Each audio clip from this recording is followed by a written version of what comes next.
ሰላም እንዴት ናችሁ? ደህና ናችሁ? እስኪ ዛሬ ደግሞ የመላእክት አለቃ የሆነው ስለ ቅዱስ ሚካኤል ትንሽ ልበላችሁ። ሚካኤል የሚለው ስም አንድ እግዚአብሔር የሚል ትርጉም ያለው የዕብራይስጥ ቃል ነው። ቅዱስ ሚካኤል የመላእክት ሁሉ አለቃ ነው። ቅድስት ቤተ ክርስቲያናችን በየቅዳሴው፣ በየዝማሬው፣ በየጸሎቱና በየመዝሙሩ ምልጃውን ትማጸናለች፣ ትጠይቃለች።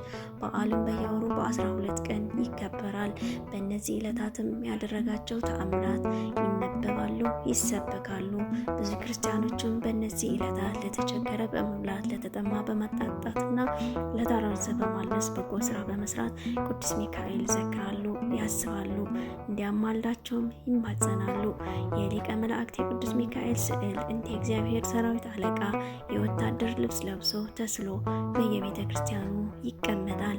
በቅዱስ ዮሐንስ ራእይ መጽሐፍ በሰማይ ሰልፍ ሆነ፣ ሚካኤል መላእክቱ ዘንዶውን ተዋጉ፣ ዘንዶውን ከመላእክቱ ጋር ተዋጋ፣ አልቻላቸውም። ከዚያ ወዲያ በሰማይ ስፍራ አልተገኘላቸውም። ዮሐንስ ራእይ ምዕራፍ 12 ቁጥር 7 ተብሎ እንደተጻፈው ከስዕለቱ ላይ ቅዱስ ሚካኤል ሰይፍ ይዞ በዘንዶ አምሳል ያለው ዲያብሎስን ሲዋጋ ይታያል። ለእርሱ ያለን ፍቅር ለመግለጽና በምልጃው ለመጠቀም በስሙ አብያተ ክርስቲያን እናንጻለን።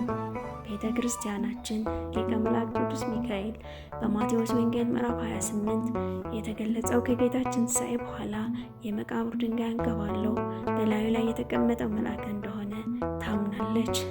በነቢይ ዳንኤልም መጽሐፍ ስለ እርሱ እንዲህ ተብሏል። በዚህም ዘመን ስለ ሕዝቦች ልጆች የሚቀመው ታላቁ ሚካኤል አለቃ ይነሳል።